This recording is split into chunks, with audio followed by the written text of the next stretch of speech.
പൊതുവേ വൈകുന്നേരങ്ങളിൽ ചായ കുടിക്കുന്ന ശീലമില്ലെങ്കിലും ചില ദിവസങ്ങളിൽ ഒരു ഗ്ലാസ് ചായ ആകാം എന്നൊക്കെ തോന്നാറുണ്ട്.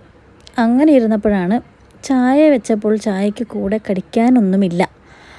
അമ്മയോട് പരാതി പറഞ്ഞപ്പോൾ അമ്മ പറഞ്ഞു, അതിനെന്താ ഇപ്പം തന്നെ റെഡിയാക്കി തരാമെന്നും പറഞ്ഞ് അപ്പോൾ തന്നെ ഉണ്ടായിരുന്ന കായ എടുക്കുന്നു, അമ്മ റെഡിയാക്കുന്നു, അടുപ്പത്തേക്ക് വെക്കുന്നു, ഇടുന്നു, ഉണ്ടാക്കുന്നു.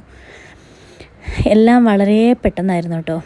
അതുകൊണ്ടെന്താ എനിക്ക് കുറച്ച് പണി കിട്ടിയെന്ന് മാത്രം. അമ്മ അവിടെ തയ്ച്ചുകൊണ്ടിരിക്കുകയായിരുന്നു. അതിൻ്റെ ബാക്കിയുള്ള കൈത്തുന്നലും പരിപാടിയൊക്കെ ഞാൻ ചെയ്യേണ്ടതായിട്ട് വന്നു. എന്നാലും സാരമില്ല, പെട്ടെന്ന് തന്നെ നമുക്ക് ചായക്കുള്ള പരിപാടി അങ്ങ് റെഡിയായി. ഓരോ നാട്ടിലേക്ക് പോകുന്തോറും ഓരോന്നിനും ഓരോരോ പേരാണല്ലോ അല്ലേ. അതുകൊണ്ട് തന്നെ കുറേ അബദ്ധങ്ങൾ നമുക്ക് പറ്റാറുമുണ്ട്. ഉപ്പേരി എന്നാണ് സാധാരണ താഴെ നാടുകളിലേക്കൊക്കെ ഇതിന് പറയുമെങ്കിൽ ഇവിടെ നമ്മൾ ചിപ്സ്, കാവറുത്തത് എന്നൊക്കെയാണ് പറയുക. അതുകൊണ്ട് തന്നെ ഒരു ദിവസം നാട്ടിൽ നിന്നും ഇവിടെ ആൾ വന്നപ്പോൾ ഇവിടുന്ന് ഉപ്പേരി കൊണ്ട് തരുമോ എന്ന് പറഞ്ഞപ്പോൾ അടുപ്പത്തിരുന്ന തോരനെടുത്തുകൊണ്ട് കൊടുത്തിട്ട് ചമ്മിയിട്ടുള്ള കഥകളൊക്കെ ഇവിടെ ഒരുപാടുണ്ട് കേട്ടോ. എന്നിരുന്നാലും സാരമില്ല, ഇനി 2-3 ദിവസത്തേക്കുള്ള വൈകുന്നേരം ചായ കൂടി പതിവായിരിക്കും. കാരണം ഈ ഉണ്ടാക്കി വെച്ചിരിക്കുന്നത് തീരണ്ടേ, അതുവരെ കുടിക്കണ്ടേ.